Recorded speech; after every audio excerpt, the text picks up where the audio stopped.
The storm arrived with fury. Snow fell in relentless waves, burying the roads, bending trees under icy weight, and turning the town into a frozen wilderness. In a tiny, weather-beaten cottage at the edge of town, Rosa Marino, a hard-working housekeeper, tended her small fireplace. The bitter air crept through the cracks in her walls, her breath still visible as she stirred a simple pot of stew made from the last vegetables in her pantry. She had no way of knowing that by nightfall, her humble home would shelter 15 stranded millionaires. It began when the blizzard shut down the main highway. Visibility dropped to almost nothing, forcing travelers off the road. One after another, sleek luxury cars appeared near her fence: a black Mercedes, a silver Bentley, a pearl white Range Rover. Rosa thought her eyes deceived her. Who could possibly be driving cars like these in such deadly weather?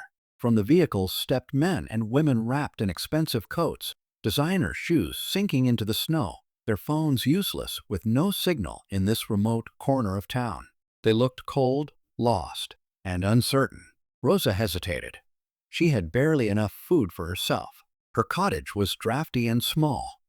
Yet, when she saw a woman trembling, fur collar dusted in snow, Rosa's heart overruled her fears. She called out gently, "Come inside before you freeze." At first, they looked at her in disbelief. They were used to penthouses, private jets, and five-star suites, not a housekeeper's cottage with creaking floors and mismatched blankets. But the storm left them no choice. One by one, they stepped inside. Rosa apologized for the cramped space, for the stew too thin to fill a pot, for the blankets patched and worn, but none of them cared. The fire crackled, the room grew warm, and for the first time in years, these millionaires sat shoulder to shoulder on a worn carpet, not as moguls, but as people. Through the night, Rosa worked tirelessly. She brewed tea with her last herbs, shared bread she had saved for the week, and even sang softly in Spanish when the power flickered and fear rose in the room. She surrendered her bed so the elderly among them could rest. And as she moved through the little house, something extraordinary happened. The millionaires began talking. They spoke of childhoods long gone, regrets money could never mend, and the loneliness wealth had never cured. And Rosa listened, her gentle eyes and weary hands reminding them of something rare: the comfort of kindness without expectation. By dawn, the storm lifted. The roads were clearing. Her guests dressed, thanked her politely, and disappeared into the whiteness. Rosa asked for nothing, not gratitude, not money. Only that they drive carefully. As the last taillight vanished, she wondered if she had done enough, or if they would ever think of her again. But Rosa had no idea what tomorrow would bring. At sunrise, the silence of her lane shattered with the roar of engines. One after another, luxury cars rolled up until her snowbound road overflowed. She counted in disbelief: 10, 20, 50. By the end, 135 cars gleamed in the cold morning light. From them stepped men and women in fine coats and polished shoes, arms filled with boxes of food, clothing, blankets, and envelopes. The story had spread overnight.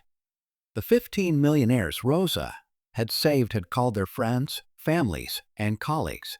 They had all come, not empty-handed, but overflowing with gratitude.